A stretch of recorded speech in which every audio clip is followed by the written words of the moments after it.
안녕하십니까. 닥터 파이낸스 김영환 교수입니다. 오늘 동영상은 구독자 1100명 돌파 기념으로 만들면서 동시에 제 책 부자 관상 기술 이것이 감사하게도 문화체육관광부에서 주관하는 이 세종도서 2022년에 선정이 돼서 그 기념으로 감사하는 기념으로 여러분들께 동영상을 만들어 올립니다. 그리고 동시에 요즘 달러 값이 어디로 가는가에 대해서 같이 한번 의견을 나누고자 여러분들과 말씀을 나누겠습니다. 자, 우선적으로 세종도서 한글날도 얼마 안 남은 이 시점에 세종도서라니 정말 감사할 따름입니다. 이 보시면은 문화체육관광부와 한국출판문화산업진흥원에서 매년 그 수천 권의 수만 권의 책이 나오는데도 그 중에서 가장 그분들이 보시기에 우수한 도서다라고 하는 한 500권 정도 책들을 가지고서 말씀을 이렇게 좀 선정을 해주셨습니다. 결과를 이렇게 딱 이렇게 다운로드해서 보시면은 이런 것이 이렇게 나오게 됩니다. 해서 이 화면 공유를 한번 해보겠습니다. 화면 공유를 해보면은 이제 문화체육부에서 이렇게 쭉 나온다 하는 거고요. 선정 결과 보고 그 다음에는 공유 중지를 했다가 다시 또 화면 공유를 하면은 제 책에 대해서 나옵니다. 어디 갔어요? 네, 부자 관상 기술 사회과학 분야에 82번으로 나왔죠. 세멘 파커스 해가지고 김영한 나왔습니다. 감사합니다. 부자 관상 기술. 그래서 우리 세멘 파커스의 박현조 에디터님께서 어, 2쇄를 드디어 들어가자라고 말씀을 하셨습니다. 감사합니다. 그래서 저도 이제 2쇄는 이거 다 좋은데 이제 요 관상이라는 것이 여기서 까만색이라서 잘 안 보이니까 책 등을 여기도 하얀색으로 해서 잘 보이도록 합시다 라고 지금 제안을 해놓은 상황입니다. 책꽂이에 꽂히더라도 딱 보일 수 있도록, 그죠? 눈에 확 띄도록 해보자 라고 지금 저희들이 의기를 막 해가지고 뭐랄까 다시 한번 화이팅을 하면서 2쇄를 들어가 보려고 지금 하고 있습니다. 그래서 화이팅을 여러분들도 외쳐주시면 감사하겠습니다. 네, 그렇고요. 사실 이게 참 2021년 12월 달에 이제 출판이 처음 돼가지고 그 당시에 정치적 이슈가 무슨 주술입니까? 주술. 그 뭐 이런 걸로 인해서 부정적인 그런 센치멘트들이 강하게 있었던 거 기억하실 겁니다. 사실 제가 이제 과분하게도 이 3프로 TV에 나가서 이제 인터뷰를 할 때에도 우리 김프로님께서 첫 질문이 이거 조술입니까? 라고 물어보셨을 때에 제가 이제 아닙니다. 이게 이제 이 여러 가지 중에 얼굴의 피처들 중에서 이 서양 과학에서 밝혀지는 바에 대해서 말씀을 나누는 것 뿐입니다. 라고 말씀을 막 나눴거든요. 그래서 이제 그 재밌는 디스커션을 했던 기억이 나는데 이 제가 좀 마케팅 센스가 또 있었으면은 확실하게 어그로를 끌라 그랬으면은 그때 이것은 주술입니다 라고 얘기했으면 오히려 더 히트를 치지 않았을까 하는 이런 뻘 생각도 조금 해보긴 했습니다. 하지만은 이게 주술이 아닌 거는 아닌 거니까 아닌 걸 아니라고 얘기를 할 수밖에 없었습니다. 그죠? 하여튼 간에 여러분들 이제 빅데이터 시대 때 우리가 여러 가지 비정형 빅데이터 사진 데이터라는 것, 특히 여러분 얼굴 사진 가지고서 어떠한 것을 우리가 추출해낼 수 있는지 그런 거에 대한 거 여기 한번 보시기 바랍니다. 뿐만 아니라 얼굴이 납작한 거, 그죠? 공격 성향이 강한 거를 보여준다고 했죠. 다른 거 요즘 나오는 것도 뭐가 있냐면은 호감상.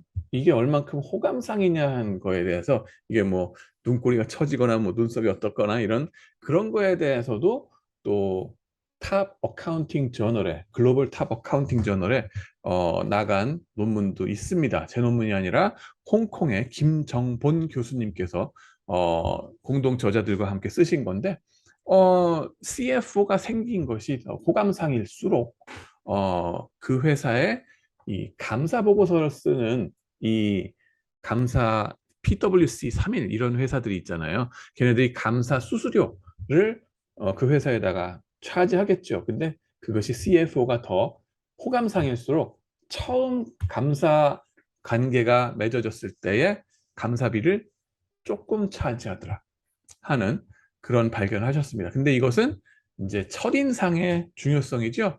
첫 해만 그렇게 그 감사 수수료를 낮게 받고 다음 해부터는 다시 원상복귀한다 하는 얘기입니다. 그래서 첫인상이라고 하는 거 첫 몇 년 동안 첫 해는 중요할지 모르지만은 갈수록 여러분의 본질의 펀드멘탈에 다시 수렴하게 된다 하는 거 잊지 마시기 바랍니다. Beauty is a skin deep라고 하는 말 기억나시죠? 맞습니다. 그래서 단기적으로는 이제 효과가 있을지 모르지만은 겉표면에 나타나는 외양이라든가 외모라든가 하지만은 이제 실질에 있어서는 이제 롱런 하는 것에 있어서는 펀드멘탈로 다시 들어간다. 여러분의 코어 컴피턴스로 들어간다 하는 얘기고요. 물론 이제 페이셜 매스큘리니티는 그런 뷰티라든가 이런 거랑은 별개의 얘기입니다. 이거는 그냥 그분의 성향이 장기적으로도 나타나는 거기 때문에 그렇게 단기적으로 나타났다 사라지는 게 아닙니다. 다른 거다 하는 얘기를 말씀드리겠습니다. 자, 그 다음에는 자 이제 구독자 1100명 관련해서 감사 인사를 같이 나눠야 되겠죠. 네. 그래서 감사합니다 하는 말씀 올리겠습니다. 구독자 1000명 돌파한 것도 엊그제 같았는데 어느새 제가 신경도 못 쓰는 상황이었었는데도 이렇게 사랑해 주셔서 감사합니다. 아껴주셔서 계속적으로 저도 꾸준히 좋은 컨텐츠를 올리도록 노력하겠습니다. 환율 어디로 가는가 하는 얘기를 조금 같이 나누고자 합니다. 물론 이 슬라이드를 만든 다음부터도 조금 환율에 변화가 있었습니다. 1410원으로 지금 내려왔더라고요. 하지만은 이거 만들 당시 걸로 해가지고 좀 같이 디스커션을 해볼까 합니다. 자, US 달러 값이 얼마냐? 그죠? 환율이 얼마냐? 결국 우리가 말하는 건 US 달러 값이 기축통화의 값이 우리나라 원화 단위로 얼마인지를 나타내는 거다라고 하시면 되겠습니다. 중고생들 문제에도 보면은 환율 이라서 나오는 게 그런 퍼스펙티브로 말한다. 달러 값이 얼마냐? 달러 값이 얼마냐?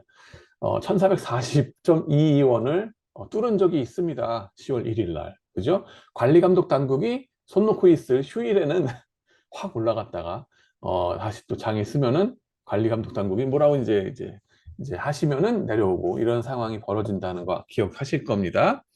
자, 그래서 보시면은 쭉 날짜가 지난 5년간 이렇게 차트가 나오는데 올라가는 추세였던 거 기억하실 겁니다. 급격하게 올라갔죠. 어떤 분들은 작년에 US 달러를 사셨대요. 2021년 그때 샀으면 이쯤 해가지고 1100원대 샀다가 지금 올라간 분들은 대박 났겠죠. 물론 그분들의 입장이고 반대 입장의 분들은 쪽박 나는 거죠. 제로섬 게임이라는 걸 한번 또 볼 수 있습니다. 수출업자와 수입업자의 입장이 다르죠. 그 다음에는 환율 차트를 이렇게 보시면서 야, 여기 좀 급격하게 올라가는데 어디까지 올라갈까? 궁금하지 않습니까? 그죠? In the long run, 마켓은 efficient하다라고 보고 그 다음에 롱런에 있어서 에퀄리브리엄, 이 균형점, 균형 환율 이것은 결국 그 두 나라의 펀드멘탈의 비율이라고 보시면 돼요. 그죠? 미국과 우리나라의 펀드멘탈, 그죠? 경제 펀드멘탈이 어디가 더 강하냐 약하냐 상대적으로 그런 걸 보시면 되고 펀드멘탈이란 걸 결국 뭘로 귀착된다? 결국은 현금 흐름 그리고 이것을 할인하는 할인율 리스크의 얘기 캐시플로우의 얘기로 귀착된다라고 저는 봅니다. 이거는 물론 매크로 이코노믹스를 전공하지 않은 그 비전공자의 입장에서 특히 코퍼레이트 파이낸스를 전공한 입장에서 모든 세상은 이렇게 보입니다. 파이낸스 가이한테는 결국은 캐시플로우의 얘기냐 아니면 리스크의 얘기냐로 귀착된다고 보시면 돼요. 자, 그러면 회사 단위에서는 캐시플로우 리스크 얘기할 수 있었는데 그 다음에는 뭡니까? 나라 단위에서 캐시플로우와 리스크를 어떻게 생각할 수 있을까? 라고 생각하는 거죠. 자, 그러면은 캐시플로우 여기에서는 말하자면은 나라 차원에서 캐시플로우 뭐가 될까요? GDP? 그죠? 얼만큼 플로우의 개념으로 얼만큼 매년 사람들이 매 기간 동안 국민들이 이 부가가치를 창출하느냐 value added라고 그러지 않습니까? value added 부가가치 창출해낸 것의 합 기업 재무로 다시 돌아가서 여기 보면은 이 value라고 하는 것은 cash flow divided by R-G, growth rate of cash flow거든요. 그죠? value라고 했습니다. 저 value는 stock의 개념이고 value added는 flow의 개념이에요. 그죠? flow. 저량인 반면에 요거는 저량, 요거는 유량이다 하는 거 기억하실 겁니다. 근데 cash flow 이것도 유량을 갖다가 현재 가치 했던 거 기억하실 겁니다. 그러다 보면은 비슷한 얘기라고 볼 수도 그쪽으로 이렇게 해석할 수도 있겠구나라는 생각 좀 드실 겁니다. 자, GDP가 어떻게 되느냐 하는 것도 문제가 될 거지만 GDP growth rate라든가 다음에는 또 뭐예요? balance of payment가 정말 중요합니다. balance of payment 뭡니까? 이 여기에서 보시면은 GDP 공식이 이 CIG 기억나실 거예요. consumption 소비, investment 투자, 그다음에 government spending, 그죠? 그 다음에는 플러스 X 마이너스 M, 수출 마이너스 수입 하는 거 기억나실 겁니다. 수출 마이너스 수입. 결국 이쪽의 얘기가 밸런스 페이먼트에, 그죠? 경상수지 적자 흑자 얘기가 일로 들어옵니다. 무역 수지 어떻게 되는가 하는 거에 대해서, 그죠? 그 제품과 서비스에 수출입이 나올 테고, 그죠? 그러면은 밸런스 페이먼트 경상수지가 흑자냐 적자냐 하는 것에 이슈로 들어가게 되고, 그 다음에는 또 뭐가 있습니까? foreign currency reserve, 그러니까는 이 외환 보유고 이슈가 어떻게 되는가라는 문제가 될 겁니다. 그죠? 외환 보유고. 우리는 97년에 쓰디쓴 경험을 한 적이 있습니다. 또다시 그 상황으로 들이닥치는가? 이런 거에 대해서 한번 보셔야 되고요. 지금 수출이 반도체에 대해서 우리는 진짜 목숨 걸은 나라지 않았습니까? 근데 반도체가 하필이면 메모리 반도체 지금 쪽박나고 있습니다. 그러면 메모리 반도체에 더 집중 투자해야 될까? 계란을 한 바구니에 더욱더 담아야 될까? 담자라고 말씀하시는 분도 있고, 그거 아니면 우리가 뭘로 먹고 살 건데? 라고 생각하시는 분도 있고, 반대로 생각하시는 분들도 있죠. 어디에 계신지 저는 모르겠습니다. 좌우지간에 그 다음에는 수입 하는 거, 임포트. 지금 달러 값이 올라가면서 문제도 있고, 뿐만 아니라 이 외국 자원을 어, 천연가스라든가, 그죠? 이 지오폴리티컬 리스크, 저 러시아라든가 우크라이나 전쟁, 그쪽의 전쟁 터짐으로 인해서 수입 물가가 막 뜨잖아요. 그죠? 그러고 나면은 부담이 많이 된단 말씀이죠. 그러니까 순수출이 마이너스로 엄청나게 나간다는데 도대체 감당할 수 있는 정도일까? 걱정되지 않습니까? 외환보유고는 괜찮을까? 그걸 한번 같이 차트로 보시겠습니다. 그 다음엔 또 뭐가 있냐면 할인율 리스크 얘기가 들어갑니다. 뭐냐면은 기준금리, 금리, 그죠? 얘기로 돌아갑니다. 미국의 Fed Funds Rate가 지금 얼마라고요? Fed Funds Rate가 지금 RUS 3.25% 자이언트 스텝을 한다. 그래서 0.75%를 확 올리셨어요. 저기 Federal Reserve, 지금 미국의 중앙은행에서. 그 다음에 우리나라는 RKR, 그죠? 이건 얼마냐? 2.5% 기준금리가 이렇습니다. 금리 역전 상황이에요. Interest Rate Parity라는 개념이 들어갑니다. IRP, 그죠? 캐피털 플로우가, 그죠? 자본의 이동이 국제적으로 자유롭게 왔다 갔다 하는 이상 저쪽에서 더 많은 이자율을 주는데 돈이 여기에 스테이를 하겠냐고 움직여 가는 거죠. 그러고 나면은 달러 값이 올라갈 수밖에 없다 하는 얘기가 되겠습니다. 그 다음엔 또 뭐 있어요? 여러분들 Fisher Equation 기억하실 겁니다. Fisher Equation 뭐였어요? 명목금리, 그죠? Nominal Rate는 Real Rate 플러스 Inflation Rate다 하는 거 기억나실 겁니다. Inflation. 이 모든 사단이 나고 있는 거는 인플레이션의 문제죠. 사실은 여기로 귀착됩니다. 뭐였어요? 코로나 코비드 19이 2020년에 그다음 이제 문제가 되면서 아웃브레이크가 생기면서 돈을 엄청나게 찍어댔죠. 그 전에도 물론 리만 브라더스 크라이시스 때 이래로 퀀티테이티브 이싱 뭐 이런 것들 벌어지면서 돈을 무제한으로 찍어냈습니다. 돈을 무제한으로 찍어낸다, 돈값이 떨어진다는 얘기, 인플레이션 레이트가 올라간다는 얘기입니다. 자, 그러면 나라별로 인플레이션의 정도가 다를 거 아닙니까? 그죠? 그 다음에는 미국의 인플레이션 레이트와 우리의 인플레이션 어떻게 감당할 수 있을까 우리가 하는 거고 미국은 그 인플레이션을 죽이는 게 첫 번째 목적입니다. 페더럴 리저브에서 그죠? 중앙은행이 요걸 잡기 위해서 폴 볼커도 70년대 그랬고 권총 차고 댕기면서 자기 신변 보호를 위해서 이자율 올리겠다 이러신 거 아니에요, 그죠? 그러고 그러면 반면에가 아니라 이번에 이 페더럴 그 파월 의장도 작년에는 어리버리하다가 금년에 작년에 사실 어리버리해가지고 인플레이션 금방 지나갈 거야라는 헛소리 했다가 지금 시장의 신뢰를 잃어버렸었다 하는 겁니다. 제가 SBS, CNBC에 금년 초에 나와서 한 얘기들이 있습니다. 그 중에 하나가 그 양반이 시장의 신뢰를 잃어버려서 문제가 된다라고 말씀드렸던 거 기억하실 겁니다. 저만의 얘기가 아니라 제 얘기가 아니라 사실은 엘 에리언이라고 핌코 세상 최대의 어, 채권 트레이딩하는 채권의 뭐예요? 펀드죠. 최대 채권 펀드에서 그 헤드를 하시던 엘 에리언 교수님, 케임브리지 대학의 교수님입니다. 그분이 얘기하신 거예요. 어, 페더럴 리저브의 짱이 신뢰를 잃어버렸다. 저 사람은 갈팡질팡하네. 그래서 수가 틀렸다 하는 거였는데 그때 이래로 문제가 됩니다. 그 다음엔 지금 들어서서 페더럴 리저브의 그 헤드가 아니야 아니야 인플레이션 장난 아니네라고 하면서 스탠스를 바꾸셨어요.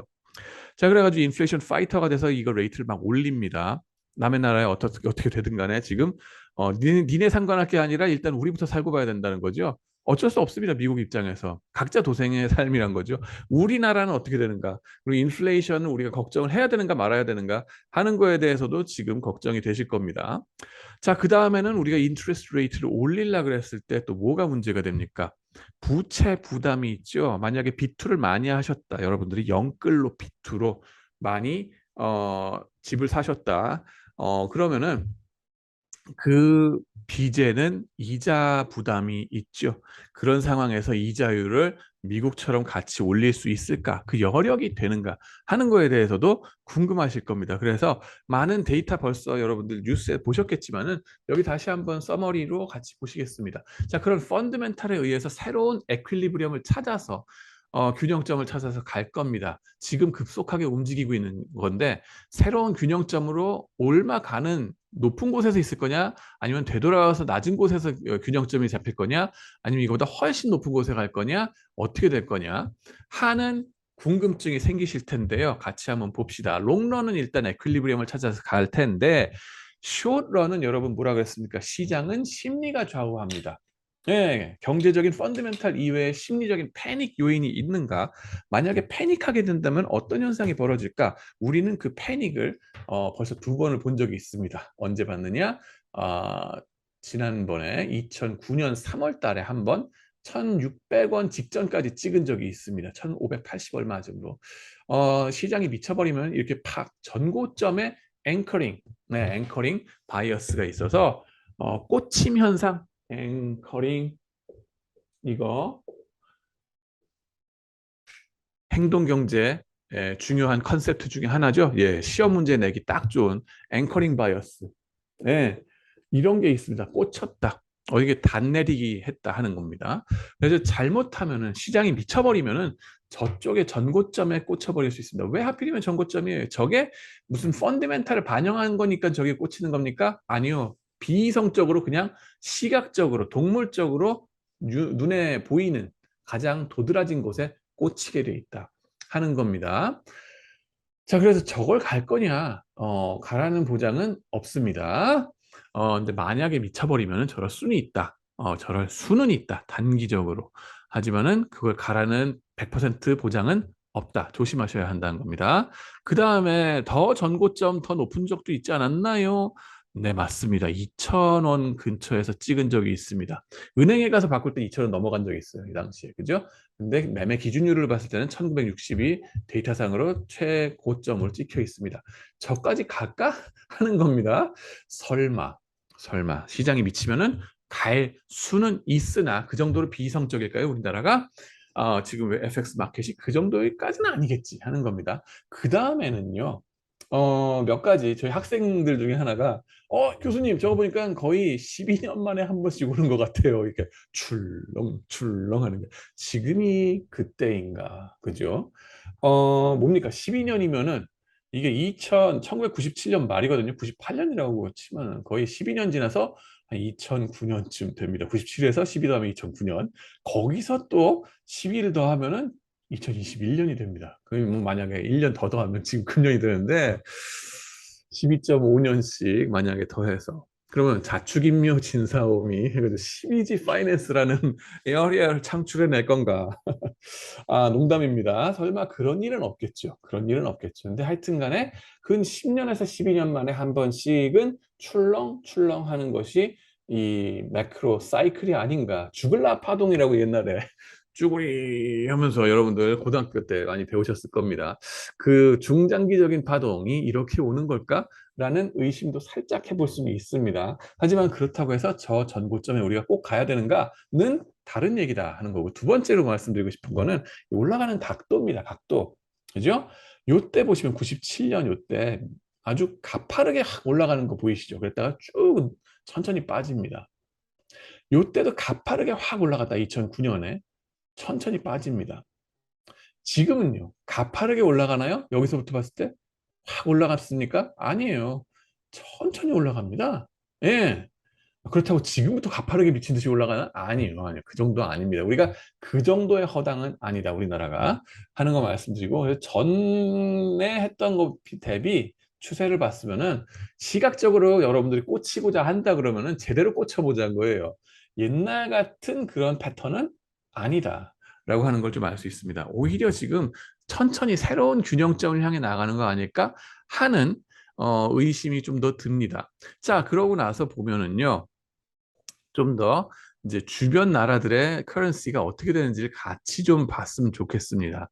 주 US 달러 여기에 하나 나왔죠. 그 다음에는 캐네디언 달러, 그 다음에는 스위스 프랑, 그 다음에 싱가포르 달러 이렇게 보시면은 걔네들 대비는 우리나라 커런시가 많이 올라간다, 급격하게 올라가고 있다 하는 걸 볼 수 있습니다. 물론 싱 달러는 뭐예요? 이 바스켓으로 해가지고 US 달러의 거의 패그까지는 아니지만 US 달러를 쫓아서 많이 올라갈 수밖에 없는 구조기 때문에 같이 동행할 수밖에 없다 하는 거고요.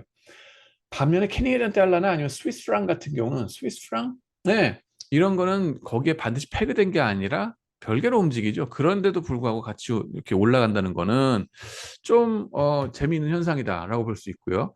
반면에 우리랑 같이 어깨를 걸고 빌빌거리고 있는 커런시도 있으니까는 재패니즈 엔이 대표적입니다. 이건 더 떨어지고 있어요, 지금. 일본 관광 가시는 분들 되게 좋아하실 때가 됐죠. 파운드 스털링 보면 지금 또 난리 났습니다. 지난주에 일어난 사건 보셨습니까? 갑자기 저기 영국의 그 새로 되신 총리가 어, 그 버젯 데피시트를 뭐라 그러죠? 텍스를 확 줄이면서 최고세율을 확 줄이면서 작은 정부처럼 가겠다라는 식으로 그죠? 했습니다. 그러나 재무부 장관이 내놓은 안은 뭐예요? 엄청난 가버먼트 스pen딩 여러 가지를 많이 해가지고 적자 재정을 만들겠다라는 식으로 발표를 해버렸어요. 엇박자가 나기 시작하면서 뭐예요? 파운드화가 급격하게 폭락을 해버립니다. 하루에 3.47%가 떨어져 버리는 기적을 창출하십니다. 거의 제3세계 커런시 같은 그런 난리판을 창출해 내버렸거든요. 그러고 나서는 뭐예요? 슈카를 보면은 나오지만은 사람들이 패닉해가지고 스테이블 커런시인데 이게 선진국의 기축통화는 아니라 하더라도 한 세 번째 정도는 많이 트레이드되는 그런 파운드화의 위치가 그렇지 않습니까? 그러다 보니까는 거기에 파운드화의 이제 그 롱텀 뎃, 롱텀 채권, 장기 채권을 파운드화로 되어 있는 걸 갖고 있던 많은 사람들이 연기금들이죠. 한 30년 채권, 20년 채권 이런 것도 영구채 그런 게 엄청나게 폭락을 해버립니다. 이 파운드 스터링의 이 그 채권 시장이 망가지고 그러면서 그러는 바람에 투매 현상이 벌어지게 생겼고 마진콜이 대규모로 벌어지게 돼서 자칫하면 리먼 브러더스급의 크라이시스를 한 번 더 우리가 맞을 수 있었다, 얻어 맞을 수 있었다 하는 겁니다. 그렇게 되니까는 갑자기 그 다음 날인가 뱅크 오브 잉글랜드에서 무제한 채권을 매입해 주겠다. 그래가지고 이 퀀티테이티브 이싱 같은 짓을, 그죠? 대단히 이 냉탕과 온탕 이걸 한꺼번에 오가는 팔리시 컨퓨전이 갑자기 일어났었습니다. 정부에서는 적자 재정 뭐 이런 식으로 해가지고 나가겠다. 작은 정부 뭐 이런 식으로 나가겠다. 뭐 이런 식으로 해가지고 텍스를 덜 가져오는 반면에 이상하게 채권 시장에서 그 반대 짓을 해버리네. 뭐 하자는 짓이지? 사람들이 상당히 의아해했던 한 주간이었었습니다. 좌우지간에 영국도 지금 엄청나게 흔들리고 있고요. 이제 다행히도 이 크라이시스는 막았다라고 하는 거지만은 우리 옆에 공룡 멸망의 운석이 스쳐 지나갔다 하는 그런 그 파운드의 괴담이 있습니다. 그다음에 유로화 보시면은 같이 어깨 걸고 우리랑 같이 빌빌거리고 있다 하는 걸 알 수 있습니다. 지금 좌우간에 요 세 커런시 우리 것까지 합치면은 네 커런시에 있어서는 지금 킹 달러 시대에 우리가 살고 있구나. 이걸 어떡하나 하는 겁니다. 그러면 여러분들 아까 궁금했던 거 뭐라 그랬어요? 밸런스 오브 페이먼트. 그죠? 어떻게 되는가? 그 다음에는 외환보유고는 안녕하신가? 자, 외환보유고 차트를 한번 보시겠습니다. Foreign Reserve 그랬는데 우리나라의 한국은행 데이터를 갖다가 갖고 와봤습니다. 보시면은 지금 우리가 이 정도 되고 있다 하는 거 보이실 겁니다. 자, 그러면 외환위기 당시에 97년에 국가부도의 날 했을 때 얼만큼 됐었느냐? 지금 그때는 이 정도로 US 달러 리저브가 적었어요. 외환보유가 바닥나고 했던 게 바닥나기 전에도 얼마 있지도 않았다.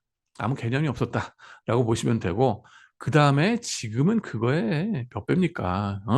엄청나게 지금 4,500억 불을 가지고 있다라고 보시면 돼요. 4,500억 불, 4,000억 불. 그죠? 2009년도 초반에 이게 떨어진 게 3천억 불 안 되는 2,700억 불 되나요? 거기서 근 2천억 불 정도로 확 떨어졌던 기억이 납니다. 그러면은 이 27에서 7이 까지면은 뭡니까? 3분의 1 정도가 뭐 까지는 건가요? 그 정도로 내려가더라 하더라도 우리가 심한 크라이시스는 겪지는 않았다 하는 거고요. 이 지금 선상에서 봤을 때 내려갈 여력, 아니 뭐 실탄이 그죠? 실탄이 충분히 있다. 3분의 1 정도 까져도 요 정도까지. 그죠? 라고 내려간다고 보시면 돼요. 그거는 한 3천억 불 정도까지는 내려가 봐도 그 2009년 때 겪었던 거랑 그렇게 다르지 않지 않겠나 하는 예측을 할 수 있습니다. 그 다음에는 이제 net export, 그죠? 이제 export 마이너스 import, 수출 마이너스 수입이 얼만큼 되는가. 보시면은 우리나라가 단군 이래 최악의 적자다라고 지금 난리가 난 것이 네거티브 요인이긴 합니다. 조심은 해야 되겠죠. 반도체 슈퍼 사이클로 잘 나갈 때는 엄청 잘 나가는데 반도체의 문제가 뭐냐면은 메모리 칩 같은 거 어쩌다 한번 대박이 나고 웬만하면은 정말 빌빌 기고 있는 게 반도체의 특징입니다. 랜덤 타임에 갑자기 이게 확 슈퍼 사이클이 와요. 전문가분들은 더 잘 아십니다. 제가 물론 틀릴 수 있다는 얘기입니다. 하지만은 메모리 반도체라고 하는 거가 그렇게 슈퍼 사이클이 함부로 오질 않습니다. 오죽 잘 오지 않으면 슈퍼란 말을 불어서 슈퍼 사이클이 왔다라고 2020년대 그렇게 2020년에 그렇게 얘기했겠어요. 그죠? 그게 함부로 많이 오는 거 아니고 어떤 때는 자주 올 때도 있긴 합니다만 어떤 때는 랜덤 타임에 이렇게 오기 때문에 언제 또 올지 몰라요. 그래서 조심해야 된다 하는 거고요. 그 다음에는 수입 물가가 엄청나게 달러가 저렇게 그런 그거보다 원자재 가격도 지금 전쟁 때문에 난리가 났고 이런 현상들 때문에 수입 물가가 엄청 폭등하고 그래서 이런 불리한 상황으로 가지 않았는가 하는 건데요. 그러면 이것 때문에 우리가 큰일 난 거냐? 글쎄요. 이거는 네트로의 얘기고 그러면 우리나라 전체 수출입액이 얼만큼 되길래 그건 요 그래프에 나옵니다. Export and Import of Korea 그랬는데 한국의 수출액과 수입액의 타임 트렌드, 시계열 데이터를 쭉 보면 이런 식으로 올라갔어요. 그래서 보시면은 97년 그때가 요 정도고요. 그죠? 그다음에 2009년 그때 확 충격받았던 게 요 정도 선입니다. 그때만 해도 상당히 우리가 컸다 하는 거고요. 근데 지금 보시면 그때보다도 벌써 뭐예요? 근 2배 정도 성장했습니다. 나라 규모가 커졌어요. 많이 컸다 우리나라. 그래서 지금 수입과 수출의 차이가 요 차이입니다. 요 차이. 요 차이가 지금 단군 일의 최악의 그거다라고 하는 거예요. 지금 이겁니다. 이거. 그래서 그렇게까지 크게 걱정해야 될 위치인가? 는 모르겠다 하는 겁니다. 여력이 그래도 많이 있다. 많이 컸다 하는 거고요. 실업률, 그죠? 중앙은행의 목표 두 가지를 꼽아라 그러면은 인플레이션 파이팅, 그다음에 언임플로이먼트를 줄이는 거. 실업이 정말 위험한 거지 않습니까? 근데 실업률을 보시면 우리나라 거 한국은행 데이터 가이드에서 받은 겁니다. 보시면은 지금 2% 3%에서 왔다 갔다 합니다. 아니, 젊은 사람들 취업난이 그렇게 심화되면서, 물론 이거는 저기 뭐예요, 비정규직 같은 거를 보정 안 하고 나서 보여준 거겠죠. 정규직 취업률 뭐 이런 거는 별도의 얘기입니다. 하지만 전반적으로 비정규직까지 합쳐서 취업률 생각하면은 지금 오히려 그렇게까지 실업을 걱정해야 될 위치는 아니지 않나 하는 생각은 좀 더 듭니다. 그 다음에 인플레이션, 물가 지수가 어떻게 되는가, 100을 기준으로 놓고 요 당시가 100이라 쳤으면은 2020년 이때를 100을 쳤으면은 쭈르륵 올라가는 것이, 그죠? 최근 들어서 급격히 올라가는 건 눈에 보입니다. 특히 생산자 물가 지수가 더 많이 올라간다. 왜냐하면 우리는 원재료를 외국에서 수입해 들어가지고 달러 값으로 수입해 들어오지 않습니까? 그리고 외국의 지오폴리티컬 리스크, 그 전쟁 같은 것 때문에 그 원자재 값이 막 올라가면은 얻어 맞을 수밖에 없죠.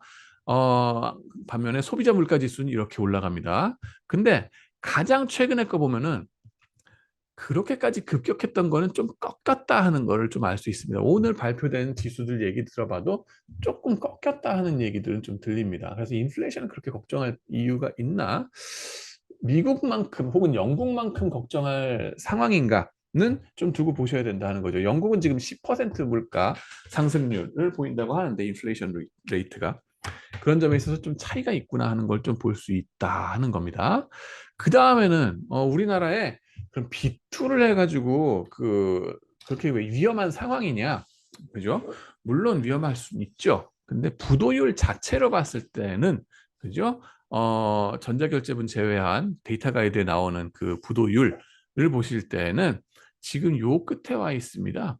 네, 이 97년, 96년 금융위기 이전에, 외환위기 이전에 96년 데이터를 봐도 부도율이 이렇게 높았었다 하는 거를 알 수 있습니다. 한 0.25% 정도 되나요, 저게? 그렇게 되는데, 그 다음에 2009년, 2008년 리먼 브라더스 크라이시스 때 이렇게 반짝 올라갔던 거 기억나실 겁니다. 반면에 지금은 이렇게 낮다 하는 겁니다. 네, 그래서 우리가 그렇게까지 이제 부도를 걱정해야 될 상황인가 하는 건 다시 한번 봐야 된다 하는 겁니다. 물론 그렇다고 뭐 방만하게 살자 하는 거는 물론 아닙니다. 가계대출이 그러면은 B2 때문에, 그죠? 얼만큼 우리나라한테 부담이 되는가? GDP 대비 가계대출의 데이터는 BIS, Bank of International Settlement, 스위스에 있는 바젤에 있는 거죠. 거기서 데이터를 웹사이트에서 가져와 봤습니다. 2017년, 18년, 19년, 20년, 21년까지 보시면은 여러 나라들의 이제 시계열 데이터 쫙 봤을 때 우리나라 거 이제 다이아몬드 표시를 했습니다. 그리고 보면은 우리보다 가계대출이 GDP 대비 더 많은 100% 이상 올라가는 나라들, 지금 보시면 스위tzerlän드, 오스트레일리아, 캐나다 있고요. 그 다음이 우리나라 4등이긴 합니다. 그래서 부담이 크긴 크구나 하는 걸 좀 알 수 있습니다. 그래서 우리 이창용 하는 총재께서 이 이자율을 올릴라 그래도 발목이 잡혀 있다 하는 얘기가 바로 요겁니다. 100% 이상, 그죠? 가계대출 이것이 GDP 대비 이렇게 올라가 있으니까 문제다 하는 거가 있고, 그 다음에는 분기별로 봤을 때 최근 4분기 하나, 둘, 셋, 넷, 5분기를 보시면 쭈루루루룩 이렇게 돼 있고요. 여기도 스위tzerlän드, 오스트레일리아, 캐나다, 그 다음에 우리나라 이렇게 돼 있는 순서다라는 거를 좀 보실 수 있을 겁니다. 그래서 다른 나라들 대비 우리가 좀 많이 부담스럽구나 하는 거는 인정하셔야 될 것 같습니다. 하지만은 그렇게까지 걱정해야 되는가?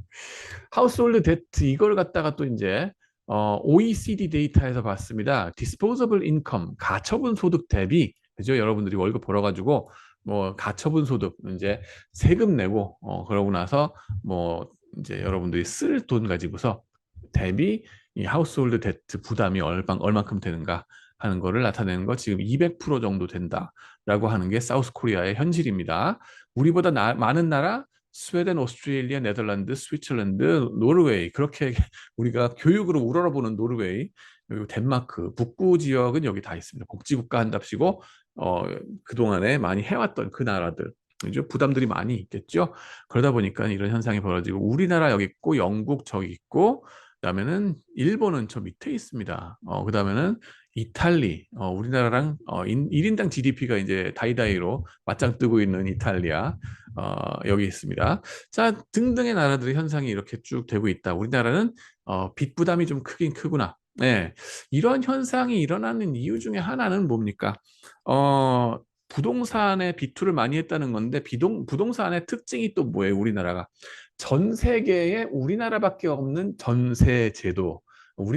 전 세계에 우리나라밖에 없다고 해서 전세입니다. 전세. 농담이고요.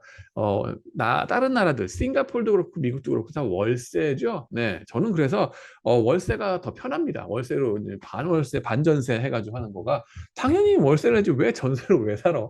하는데 90%의 분들이 일단 전세로 살고 있어요.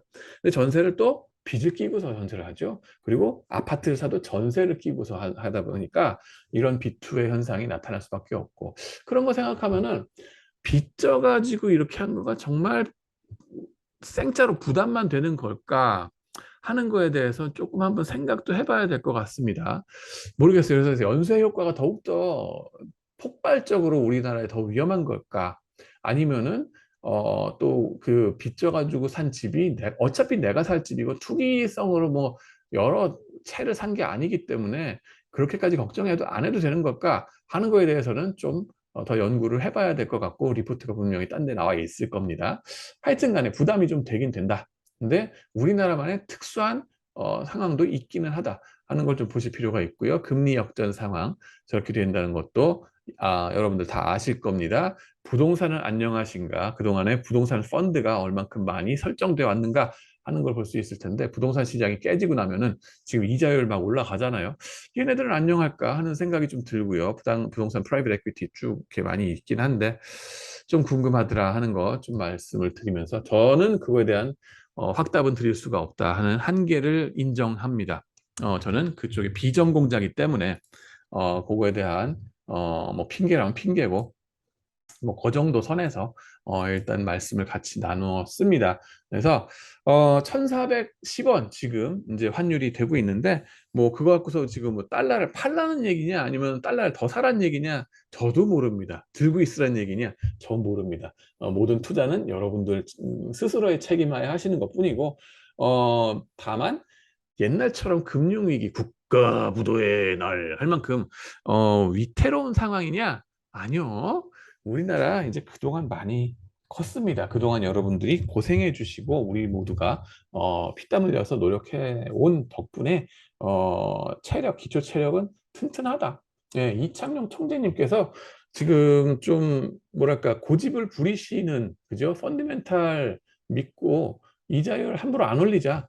올릴 필요 없다라고 보시는 그죠? 그렇게까지 미국처럼 올릴 필요 없다라고 스탠스를 좀 유지해 오셨던 그 근자감도 근거가 없는 것까지는 아니다. 다 이유가 있어서 한 거고, 물론 발목 잡는 요인도 있기는 하다. 가계 비투라든가 이런 것들이 있었으니까.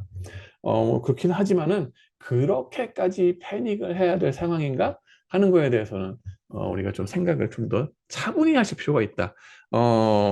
어저께인가 그저께 이제 3프로 텔레비전에 나온 얘기 다른 어떤 교수님께서 서울대 국제대학원에 조남을 까먹었는데 일본과 우리나라를 비교해가지고 말씀하신 게 있었습니다. 김프로님과 같이 대담하신 거 정말 한번 보실 것을 강추드리는데 보면 우리나라도 이제 우리는 고래로 치면은 이제 뭐라 그러죠? 범고래. 우영우 변호사 그 드라마에 나오는 범고래만큼은 컸다 하는 겁니다. 근데 우리의 마인드세트는 새우 내지는 돌고래. 그래서 이런 크라이시스가 닥치면은 마치 우리가 새우처럼 당할 줄로만 알고 피해 의식에 쩔어가지고 오버리액션을 취하기 쉬운데 그러지 말라는 거죠. 이제 당당하게 이제 큰 빅가이로서 포지셔닝을 하면서 살아갈 필요가 있다. 오만하라는 얘기가 아니죠. 적당한 자신감은 필요하다 하는 말씀 정말 중요하게 저는 느꼈습니다. 여러분들도 한번 이제 이거 데이터를 보셨으니까 우리가 지금 어느 정도인가, 그죠? 꼭 패닉해야 될 건가? 그것도 아니죠. 그런 걸 좀 보셨으면, 같이 보셨으면 하는 생각이 듭니다. 그리고 일본 대비 우리나라가 어떻게 되는가에 대한 얘기는 참 재미있습니다. 사실 우리나라가 일본한테서 산업 발전하는 걸 많이 카피캣으로 따라온 게 사실이거든요. 심지어 현대차도 사실은 외국에서는 혼다의 그 차, 어코드하고 소나타의 그 뭐 현대 소나타하고 너무나 비슷한 디자인 아니냐. 그리고 발음도 현대나 혼다나 미국 사람들 발음하기에는 똑같이 헝다이 아니면 혼다 비슷하거든요. 그러다 보니까는 일본이 간 길을 우리는 계속 20년 차이를 두고서 갑니다. 그랬던 게 있었어요. 근데 잃어버린 30년 걔네들이 겪었는데 우리는 어떻게 됐는가? 우리는 혹시 걔네들처럼 잃어버린 30년이 또 오는 거 아닌가 걱정이 될 수밖에 없습니다. 특히 인구가 축소되는 거 보면은 정말 어떡할 건가 싶고, 그 다음에는 일본처럼 우리도 또 성차별이 엄청나게 심하죠. 여성들에 대한 성차별 엄청나게 심한 거 일본 컬처에서 조직 문화에서 많이 배워온 것도 알고 있습니다. 하지만은 우리가 또 일본과 다른 점은 경험치가 다릅니다. 우리는요, 그렇게 자만하게 되기 전에 외환 위기를 쳐맞아 주셨습니다. 97년에 우리가 처맞았잖아요. 그 매도 미리 맞는 게 낫다고. 일본 같은 경우는 잃어버린 30년 시작한 그 시점이 뭐냐면은 자기네가 랭킹 넘버 2, 글로벌 GDP 랭킹 넘버 2가 되고 나서 얻어맞았어요. 그러니까 오만 방작이 끝이 없을 때에 얻어맞고 나서 그거를 제대로 깨우쳐가지고 레슨, 어떤 교훈을 받기에는 이미 너무나 커버린 상황에서 맞았거든요. 근데 우리나라는 그렇게 오만방자하게 될 여가가 없이 한참 커나가는 상황에서 매를 맞았어요. 그렇기 때문에 보다 겸손하게 글로벌라이제이션을 추구했고 발바리처럼 뛰어왔다라는 거를 저는 생각을 합니다. 그래서 부지런히 외국에서는 더 어떻게 하는가, 무조건 일본만을 카피해서는 안 되겠구나 하고서 97년 이래로 미국 것들을 더 많이 우리가 들여왔다. 영미권의 그 시스템들, 시장 시스템, 그죠? 그래서 요즘 MZ 세대들도 보면은 80년대 학번들 혹은 90년대 학번들과는 다르게 되게 자본주의적인 마인드세트가 강합니다. 일한 것만큼 패해달라고요. 클리어하게. 그죠? 쿨하게 얘기할 걸 하고, 그 다음에는 등수에 따라서 자기가 열심히 공정 경쟁을 한 이상 1등상 이만큼 받고 2등상 요만큼 받고 3등상 조금 받고, 그런 거에 대해서 불평등이라고 불만을 가지지 않습니다. 정당한 노력의 대가로서 받는 건데 뭐 그래, celebrate, you cool, I'm cool too 이러면서 영미권식의 이런 경쟁 마인드가 MZ 세대에는 박혀 있습니다. 그거를 지도하는 우리 입장에서 모르고 있어요. 우리는 막연한 동정심으로 이러는 것뿐인데 좌우지간에 그게 일본과 우리나라의 다른 점이다라고 저도 생각을 합니다. 그래서 우리나라의 또 강점이기도 하고요. 그 다음에는 그게 이제 일본과 다른 점 또 뭐가 있느냐, 그렇게 해서 일본은 대단히 나르시시스틱하게 자기 이미 더 넘버 투까지 컨 다음에 우리 일본 민족은 위대해 이러면서 계속 아내 것만 추구했다 하는 게 나옵니다. 그죠? 어, 아베노믹스나 뭐나 이런 걸 보시면 우경화돼 가지고 나왔던 게 나올 겁니다. 그죠? 근데 우리는 나르시시스틱하게 우리 것만 이럴 여가가 없었어요. 없고, 그래서 안 된다. 경제 규모도 작기 때문에. 일본은 1억 5천인데 우리는 그게 3분의 1밖에 안 되지 않습니까? 시장 규모가. 그래서 나가서 이제 파이팅 할 수밖에 없는 그런 구조다. 근본적으로 평생 뛸 수밖에 없는 구조다 하는 게 강점입니다. 네덜란드를 보시면 작은 나라인데도 엄청나게 제국을 나중에 건설했던 거 아실 겁니다. 세상에 영국만 제국만이 아니었어요. 네덜란드도 엄청났습니다. 물론 우리나라도 그런 식으로 발전할 가능성이 있지 않나. 지금 한류가 나가 있는 거 보시면은 그런 희망을 좀 가져봅니다. 그 다음에는 또 뭐예요? 단적으로 파이낸스 학계에서는요, 일본 학자들의 존재감이 많이 없어졌습니다. 옛날에 90년대에는 게이레츠, 자이바츠 이런 단어들이 공용어로 통용이 됐었어요. 재벌 구조, 그죠? 미쓰비시, 라든 뭐 도요다 이런 계열사 관계에 의해서 모든 것이 되는 게 아시안 컬처다 내지는 아시안 비즈니스 컬처다라는 식으로 서양에서는 가르쳐 왔었습니다. 마치 영미권과는 대별되는 거에 대척점에 있는. 근데 그 사이바투라는 단어 파이낸스 학계에서 안 씁니다. 대신 무슨 단어를 씁니까? 체벌이라는 말 씁니다. CHAEBOL.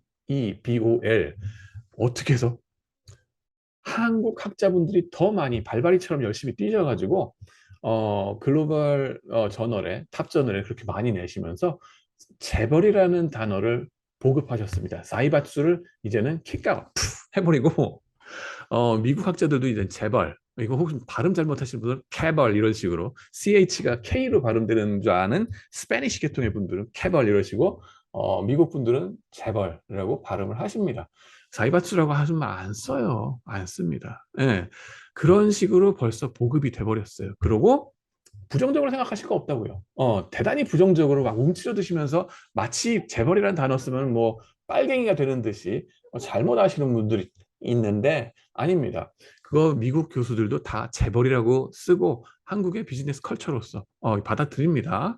자, 그럼 당당하실 필요 있어요. 그 다음에는 유학 가는 것도 마찬가지입니다. 그러다 보면은 일본에서는 자기네들 나르시시스틱하기 때문에 도쿄 다이각고 아니면은 혹은 뭐 이 뭐예요 게이오 와세다 대학 이게 벌써 랭킹 넘버 1, 2, 3이기 때문에 우리만 도메스틱 마켓만 해도 충분히 1, 2, 3등인데 굳이 왜 유학을 나가니? 이런 식으로 오만방자하게 보면서 미국 유학 가는 거를 되게 깔보는 하버드가 아닐진된 유학 안 나간다. 뭐 이런 식으로 그냥 우리나라 안에 대학만 가도 충분하지 뭐 이런 그 나르시시스틱한 풍조가 그때부터 팽배했어요. 그래서 웬만해서는 일본 유학생들 찾아보기가 대단히 힘들었습니다.